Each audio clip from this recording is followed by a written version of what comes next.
Australia consultant ये हाफिजाबाद का वाहिद अदारा है जिनकी जाती अपनी बिल्डिंग है, जिसके अंदर ये गुज़श्ता 7 सालों से सैकड़ों तलबा और तलबात को बैरून मुल्क तालीम हासिल करने के लिए भेज चुके हैं। नो विन नो लॉस से एक हमने मुतारफ करवाया। अगर आपका वीजा रिफ्यूज होता है तो उस सूरत में जितनी आपकी लॉस की अमाउंट है तमाम आपको रिफंड हो जाएंगे।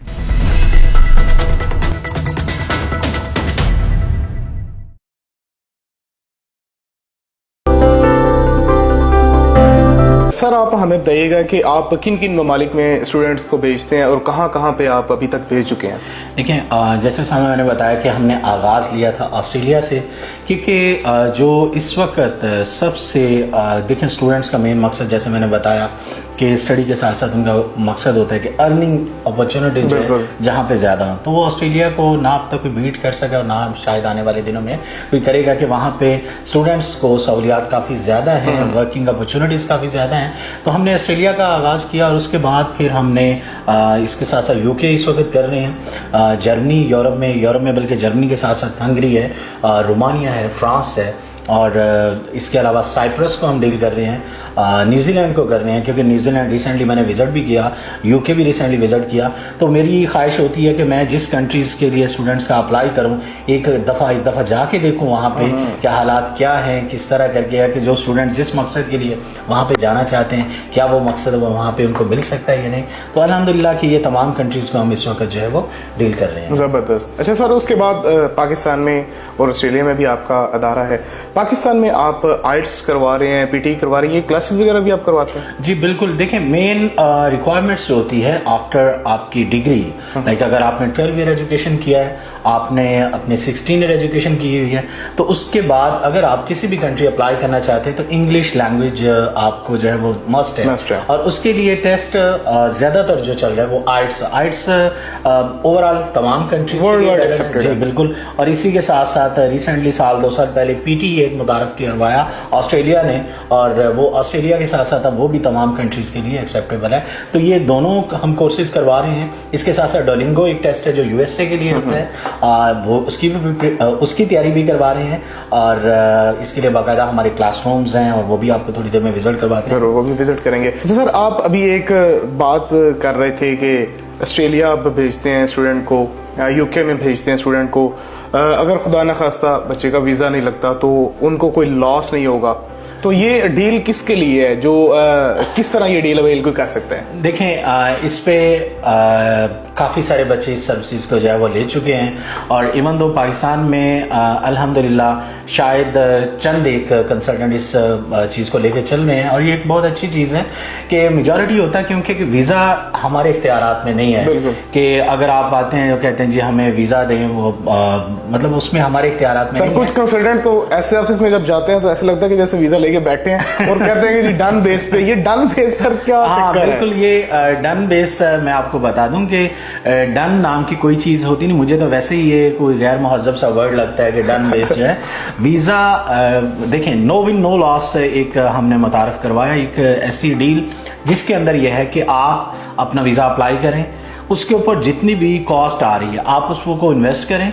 अगर आपका वीज़ा ग्रांट हो जाता है तो माशाल्लाह गुड है, अच्छा है, आप ट्रैवल करें। अगर इन केस आपको रिफ्यूज़ल मिलता है, क्योंकि देखिए मैंने बताया कि वीज़ा हमारे इख्तियारात में नहीं, एम्बेसी का काम है वीज़ा देना। अगर आपको प्रोफाइल को या आपकी लक के ऊपर भी डिपेंड करता है, खासतौर पर ऑस्ट्रेलिया को लेकर मैं बात करूँ तो अगर आपका वीज़ा रिफ्यूज़ होता है तो उस सूरत में जितनी आपकी लॉस की अमाउंट है, लाइक एम्बेसी फीस है, मेडिकल है, बायोमेट्रिक है, फाइनेंशियल अरेंजमेंट्स हैं, वो तमाम आपको रिफंड हो जाएंगे। लेकिन उसके पीछे हमारी शर्त सिर्फ एक है कि लॉस की जो कैलकुलेशन है हमारे साथ, क्योंकि इन्वेस्टर्स अटैच होते हैं जिन्होंने बच्चों के, जो इस तरह के बच्चे हैं उनके लिए इन्वेस्ट करना होता है, तो वो इन दैट केस अगर वीजा ग्रांट हो जाता है तो वो प्रॉफिट भी चार्ज करते हैं। यानी आपका जितना लॉस बन रहा है आप ओवरऑल कैलकुलेशन करें, उसके बाद उसमें से लॉस को जो है वो साइड पे करें कि अगर रिफ्यूज होता है तो लॉस का वो फिर डबल कर लेते हैं। यानी अगर वीजा ग्रांट हो गया तो उसका डबल चार्ज करेंगे, और अगर वीजा नहीं लगता तो जो आपने इन्वेस्ट किया हुआ है एज इट इज आपको वापस हो जाएगा। उसमें 1 रुपए की भी कटौती नहीं है। Even though medical, biometric, embassy fees, वो तमाम फीसेस, बल्कि मुझे समटाइम तो हंसी आती है, बच्चे आके कहते हैं सर जी हम वो लाहौर बायोमेट्रिक के लिए गए थे, हमारा इतना किराया लगा था। ठीक है, तो ये मतलब चीज है कि बच्चों का किसी किस्म का लॉस कोई एक्सपेंस भी नहीं होगा बच्चों का। तो सर ये जो आपको आप ये बात कर रहे हैं फीस पहले सबमिट करवानी पड़ेगी? जी बिल्कुल, जो भी पेमेंट उसके मुताबिक एक्सपेंस आपके आ रहे हैं, कैलकुलेशन हो रही हैं, आपकी फीस है, tuition fees, embassy fees, medical, biometric, ये आपने तमाम अखराजात करने हैं। यानी ये आपने स्टार्ट में इन्वेस्ट करना है। ठीक है, इन्वेस्ट करेंगे, नहीं होता तो वो आपको तमाम वापस है, और अगर हो जाता है तो जितना लॉस का वो कैलकुलेशन थी वो काफी पे कर दें आप। जबरदस्त। ये हाफिजाबाद में पहला अदारा है एलिया कंसल्टेंट जो कि रजिस्टर्ड भी है और इनकी जाती बिल्डिंग भी है। एक जब मैं ऑफिस में आया तो यहाँ पर मैंने एक कब्र देखी, वो सर की वालदा की कब्र थी। और उस कब्र के बनाने का सर मकसद क्या है? आपने वो यहाँ पर अपनी वालदा के बिल्कुल जब भी आते होंगे, देखते होंगे, विजिट करते होंगे, फातिहा भी पढ़ते होंगे, तो सर क्या आप सोच के ये बनाई? देखिए सामा, मैंने ये ऑफिस की बिल्डिंग के लिए जो जगह जब खरीदी थी वो 2022 में ये जगह परचेज की थी, और वो अम्मी के कहने पे ही हमने यहाँ पे इस सोसाइटी में जगह जो है फाइनल की थी, और उन्हीं की ही मर्जी से, मतलब उनका ही ये चॉइस थी कि ये जगह जो है हम ना, इवन दो कि कुछ उस वक्त मकान सेल हो रहे थे, वो भी लेना चाहते थे, ले सकते, लेकिन अम्मी ने कहा कि यार ये बेटा अपनी जगह जो है ये आप ले लीजिए और यहाँ पे कल को आप ऑफिस जो है वो बनाइएगा। तो उसके चंद वीक्स बाद ही कैंसर पेशेंट थे, खुदा को जाहिर है हर इंसान ने जाना है, तो ये उनका विजन था कि अपनी बिल्डिंग बेटा बनाओ और अपना ऑफिस जो है वो बनाए। तो सेकेंडली ये था कि उनकी ख्वाहिश थी कि मुझे अपने पास जो है वो, और हमारी इससे बड़ी खुशकिस्मती कि सुबह आता हूँ, उनको पहले सलाम करना है, ठीक है, फिर अपनी सीट पे बैठना है, इसी तरह शाम को घर जाते हुए पहले उनको मिलना है, फिर जो है तो यकीनन उन्हीं की दुआओं का सदका है वो, चाहे आज मौजूद नहीं है मेरे ज़ाहिरी तौर पे यहाँ पे, लेकिन यकीनन आज भी उन्हीं की दुआओं की वजह से ये सब चल रहा है सिलसिला।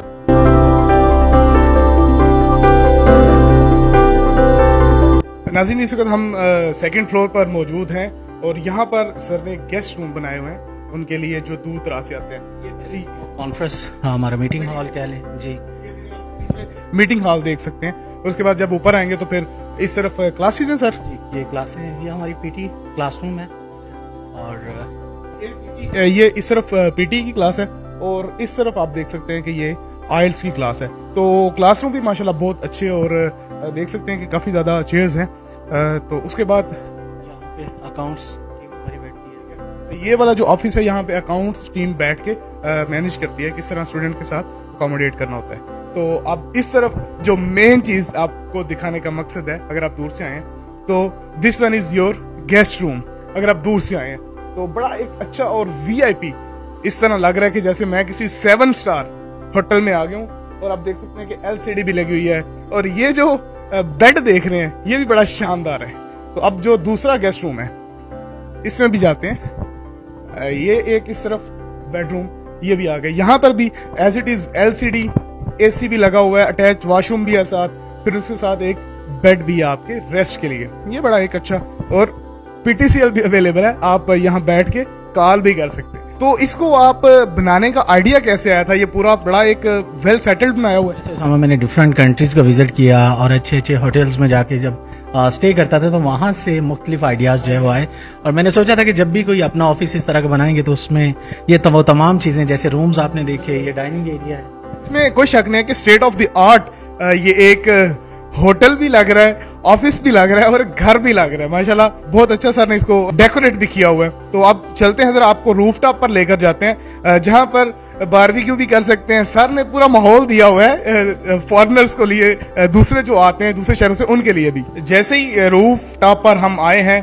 तो आप मेरे इस तरफ देख सकते हैं कि सर ये मस्जिद अच्छा आइडिया। मस्जिद क्योंकि नमाज जाहिर है वो फर्स्ट प्रायोरिटी है, तो जो भी लोग जो है नमाज के लिए यहाँ पे, बल्कि हमारी जब से हमने ये मस्जिद यहाँ पे बनाई है सारी टीम भी अल्हम्दुलिल्लाह ये नमाज जो है बड़ा अच्छा आइडिया कि अगर आप जब लंच के बाद खाना भी उसी टाइम होता है, फिर उसके बाद जोहर की नमाज भी हो जाती है। ये वज़ू के लिए जगह है, और ये रूफटॉप के ऊपर बड़ा अच्छा सर ने एक माहौल बनाया हुआ है। अगर आप गर्मियों में बैठ के एंजॉय करना चाहते हैं रात में तो ये आप एंजॉय कर सकते हैं, सर्दियों में आप धूप को भी एंजॉय कर सकते हैं। तो आप मेरे पीछे देखें, वो एक सर ने बड़ा अच्छा बनाया हुआ है, बैठने के लिए बड़ी अच्छी एक जगह बनाई हुई है। और आप मेरे पीछे देख सकते हैं कि सब्जा है जिसको देख के दिल भी खुश खुश हो जाता है। तो अब ये जो सर का ऑफिस था आप विजिट कीजिए, आप अगर बरौने मुल्क तालीम हासिल करना चाहते हैं तो जो नंबर है वो भी स्क्रीन पर चल रहे होंगे, सर की वेबसाइट भी स्क्रीन पर चल रही होगी, आप सर से रब्ता भी कर सकते हैं। और एलिया कंसल्टेंट हफ्जाबाद का जो वाहिद अदारा है जिसकी अपनी जाती बिल्डिंग है, आप इन पर इत्मीनान का इजहार भी कर सकते हैं। इसी के साथ इजाजत दीजिए, मिलते हैं नेक्स्ट वीडियो में। अल्लाह हाफिज।